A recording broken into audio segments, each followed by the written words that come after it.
Hello everyone. In today's session, we are going to discuss language policy in India. Language policy is the part of federalism chapter of our NCRT textbook. India is having a diversified language pattern and hence to have a uniformity in system, a well-defined language policy is much needed in India. Language policy is influenced by the federal structure of governance in India that empowers the states to retain their identity along with national unity. Strengthening states and including them in the system is the foundation of federal system, and that is what the basic objective behind language policy in India, right? What points we are going to cover are, first of all, we'll see that there is no national language designated in India. We have scheduled languages and we have official languages of states. We'll discuss the status of Hindi and also the status of English. And finally, we'll like to try the third language formula in language policy of India. Now, talking about the scheduled languages, actually 22 languages are recognized as scheduled languages, and these are mentioned in the 8th schedule of the Constitution. Our Constitution is divided into 12 schedules.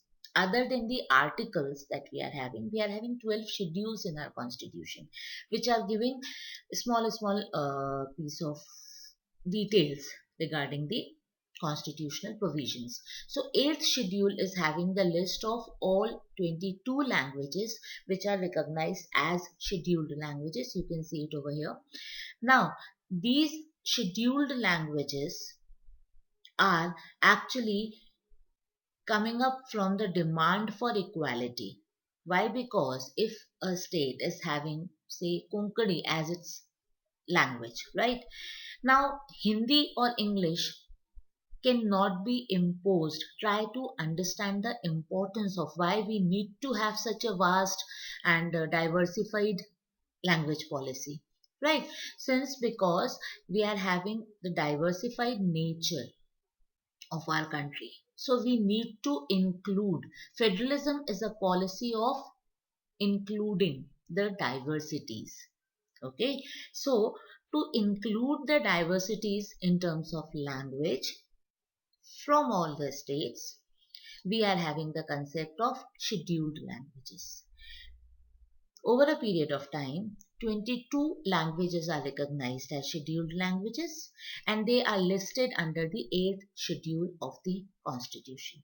Now, advantage of this is that suppose from Assam or from northeastern exterior state, anybody is coming up with uh, to take a part in central government examination.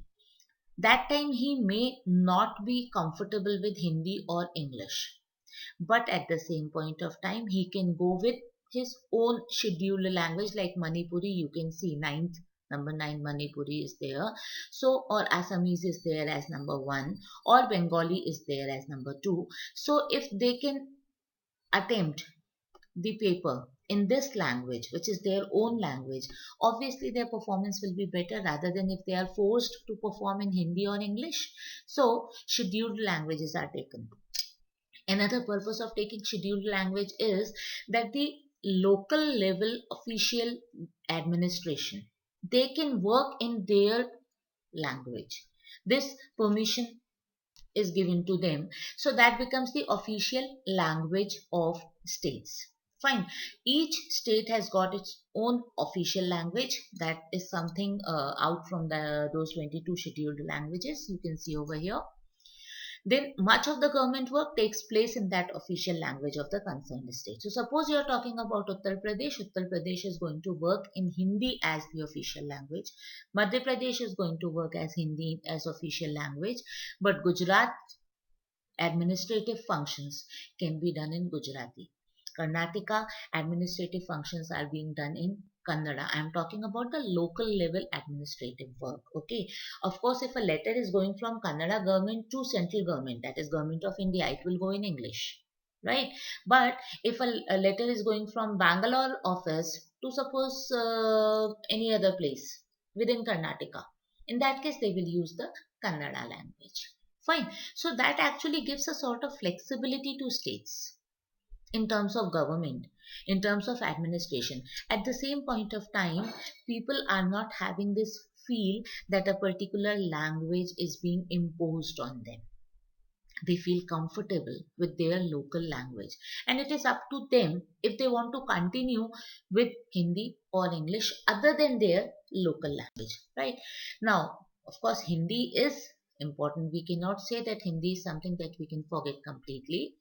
So promotion of Hindi is still an official policy of the government of India, and it is clearly included in Article 351 that says that government will do efforts for promoting Hindi as an official language, right?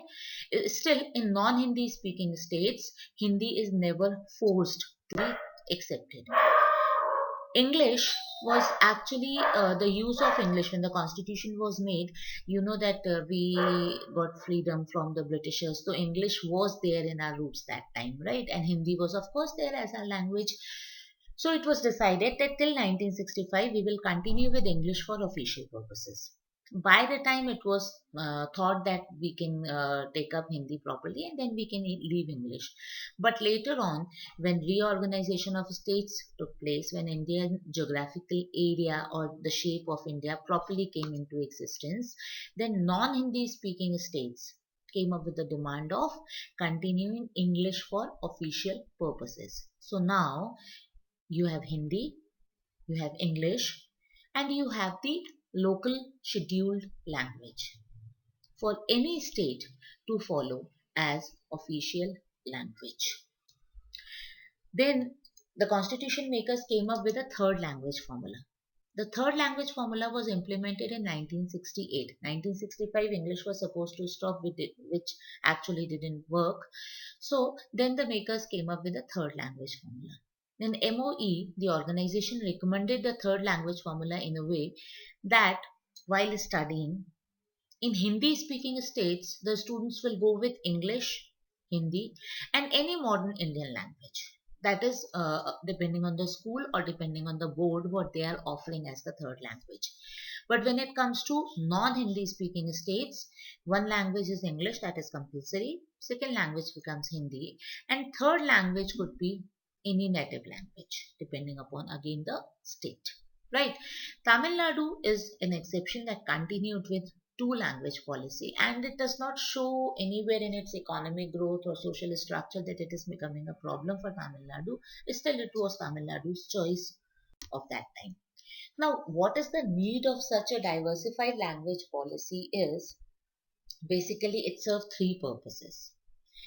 You need to understand whatever you have gone through in the PPT till now, need to understand under these three headers. One is accommodating group identity, right? Along with affirming national unity. So basically, a state is being accommodated within the federal structure of India along with its language based identity, and this will also help the state to increase administrative efficiency because they are working in their local language, not in a language that is forced onto them, right? If you remember, when we discussed federalism, and in federalism, when we were discussing that states come together to form a bigger unit, or a bigger unit is divided into smaller units for better administration. In both the ways, in both the ways, smaller units are supposed to stay together, still retaining their individuality. Okay, what is the most important thing in federalism is that the units should stay together, they should be united as a nation, but their individuality should not be lost. Right? That is what is the basic gist of federalism. So when it is a language policy we are giving to states where they can go ahead with their own local language as an official language even for central government examinations, right? Along with that, they are having the opportunity to continue with the national level official language, that is Hindi and English. So that will give them the sense of identity, the individuality, at the same point of time, the national unity. And finally, of course, the administrative efficiency. That is what that is all what you need to know about the language policy of India. Please go through it once again and remember this important points over here. Thank you.